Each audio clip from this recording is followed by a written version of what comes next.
Rimba Lestari. Salam Rimba Lestari. Bambu tumbuh di mana-mana.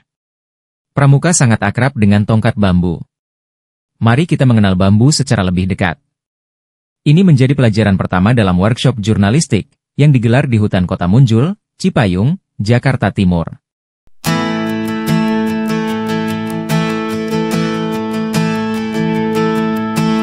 Pagi berulang. Luas hutan Kota Munjul itu sekitar 23.000 meter persegi. Boleh dibilang, hutan kota ini adalah salah satu paru-paru wilayah Jakarta Timur. Lokasinya berada di Jalan Raya Cilangkap Baru. Dari stasiun LRT Harjamukti, saya lanjut dengan Jaklingko 73 mendekati Arundina Mart, kemudian nyambung dengan angkutan kota T15 ke Hutan Kota Munjul. Hutan kota ini dikelola oleh Dinas Pertamanan dan Hutan, Distamhut, Kota DKI Jakarta. Berbagai jenis pohon tumbuh subur di sini.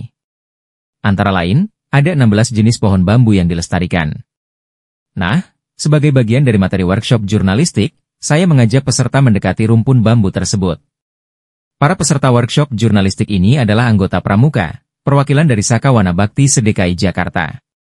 Mereka ini dibina oleh Distamhut, agar mereka memahami berbagai hal yang relevan tentang pertamanan dan kehutanan. Dalam hal ini, Distamhut berharap, mereka mengenal pohon-pohon yang tumbuh di hutan serta fungsi pohon-pohon tersebut, bagi keseimbangan alam. Di kesempatan itu, Wahyat Sumparna, selaku PJLP Pemeliharaan Hutan Kota Munjul, mengenalkan peserta dengan bambu ampel. Saya mencoba untuk memperkenalkan salah satu jenis bambu yang ada di Indonesia. Bambu itu termasuk salah satu dari jenis rumput raksasa gitu kan. Jadi bambu itu secara morfologi dia berbuku-buku karena dia termasuk jenis rumput. Jadi bentuknya berbuku-buku. Nah, untuk jenis bambu ampel kuning ini dia memiliki panjang buku antara 20 sampai 40 cm.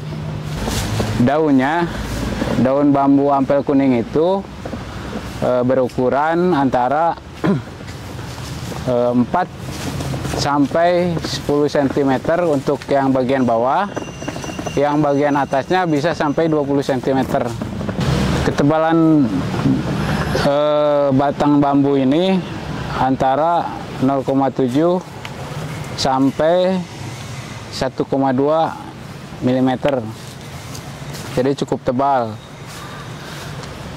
Karena jenisnya bambu kuning,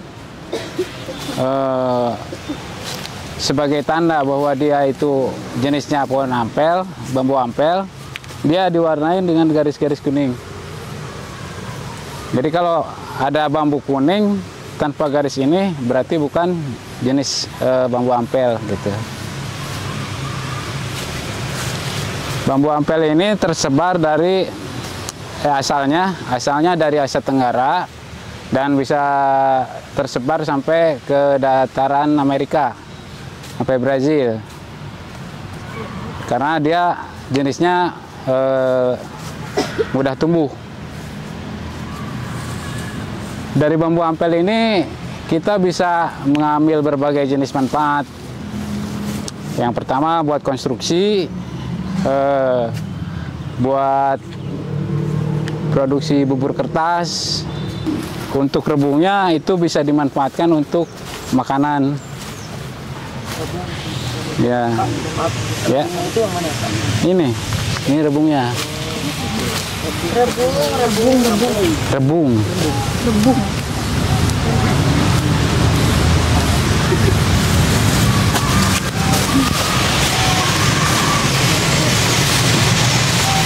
Untuk obat juga bisa dengan cara direbus.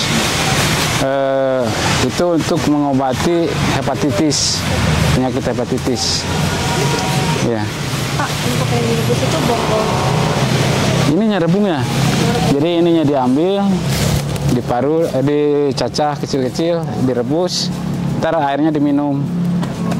Ya, yang lunaknya. Manfaatnya apa? Itu tadi mengobati hepatitis. Nah.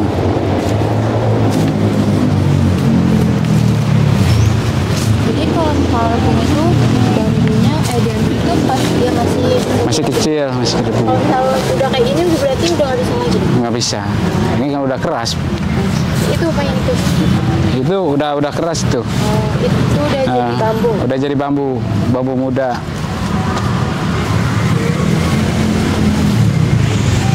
Untuk membedakan bambu yang muda sama yang tua bisa dilihat dari apa?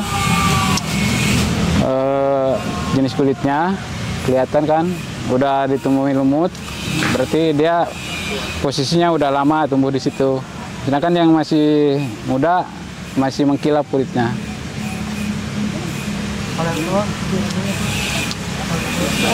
Udah ditumbuhin lumut atau warnanya udah agak kusam gitu.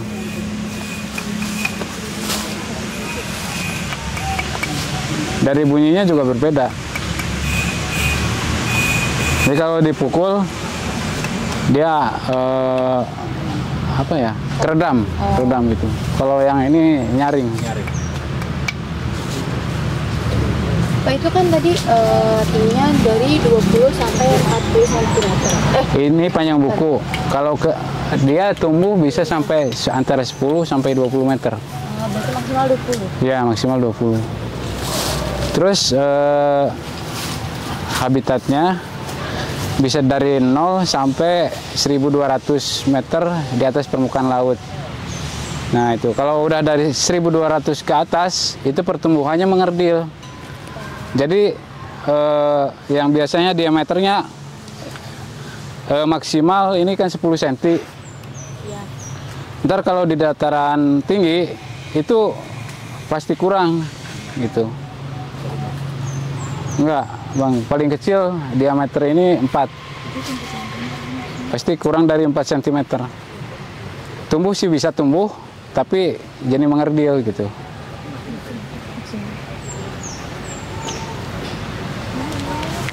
Ya, ada lagi pertanyaan? Boleh maju, boleh biar mendekati bambunya. Masa lihat bambu dari jauh aja. Nah. Ya, silakan mendekat ke bambunya. Rasakan, pegang bambunya.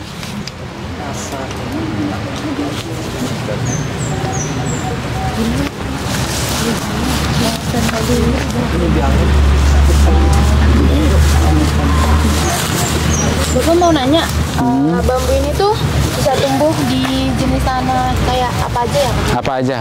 Apa aja? Apa aja? Nah, Bisa di mana aja dia tumbuh? bisa di mana aja. Jadi kira-kira tumbuhnya lebih lama daripada bambu-bambu lainnya ya? Kalau jenis bambu kuning ini dia lebih cepat tumbuh. Jadi apa?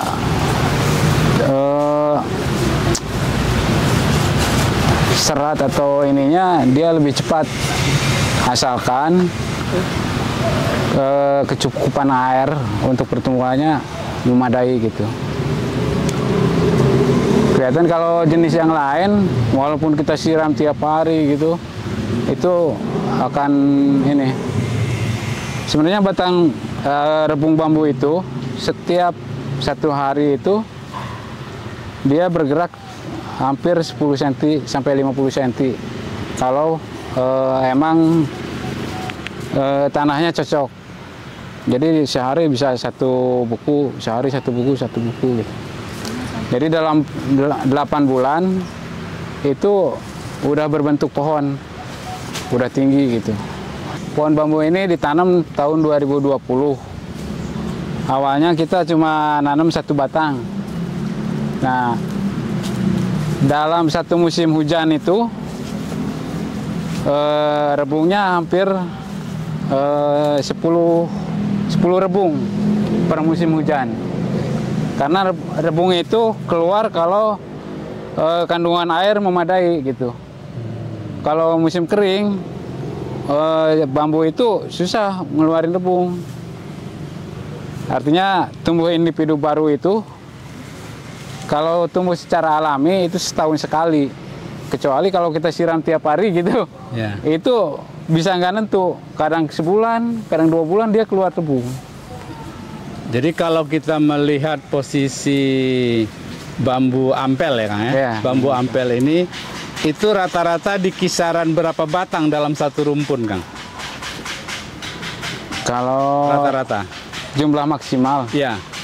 itu nggak bisa dihitung, Pak. Oke. Nggak terbatas gitu. Kalau pertumbuhan maksimal dalam satu rumpun itu minimal 20 batang. Jadi pertumbuhannya akan bagus kalau dalam satu rumpun itu maksimal 20 batang. Pertanyaan berikutnya, bambu ampel ini ditanamnya waktu itu pakai apa, Kang? Stek kah, kultur jaringan kah, atau apa? Ini kebetulan karena dulu kami terbatas bahannya, kita gunakan stek batang. Mungkin bisa diceritakan, Kang, apa yang dimaksud stek batang itu? Ini soal budidaya ya, artinya memperbanyak tanaman bambu. Silakan, Kang. Jadi stek batang itu kita mengambil bagian vegetatif dari tanaman ini. Karena steknya stek batang, kita gunakan batang. Kita potong batang itu dari batang yang udah timbul calon akar. Nah, kita potong ditancap gitu. Jadilah individu baru. Terus ada yang dari akar, misalkan seperti ini. Ini kan udah calon individu baru nih. Nah, kita ambil akarnya, ntar kita pindahin.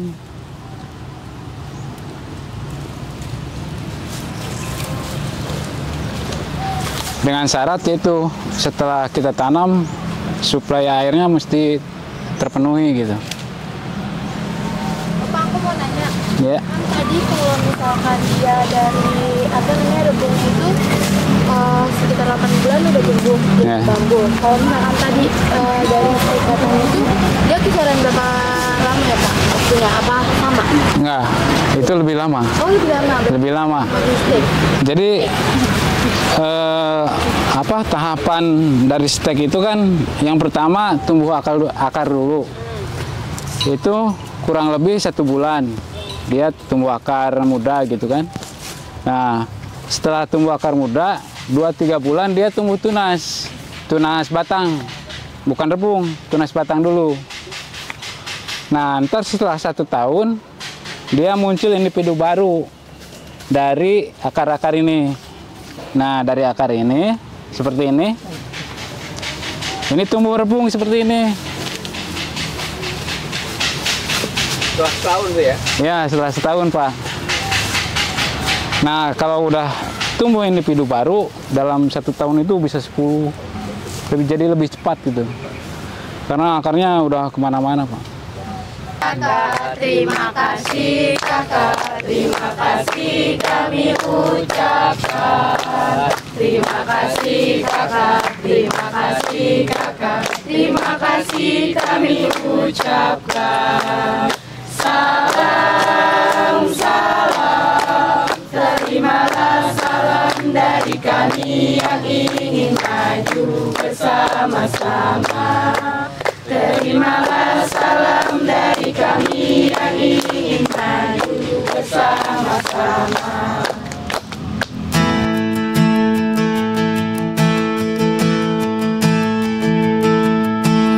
Pagi berulang membentang, meningkah waktu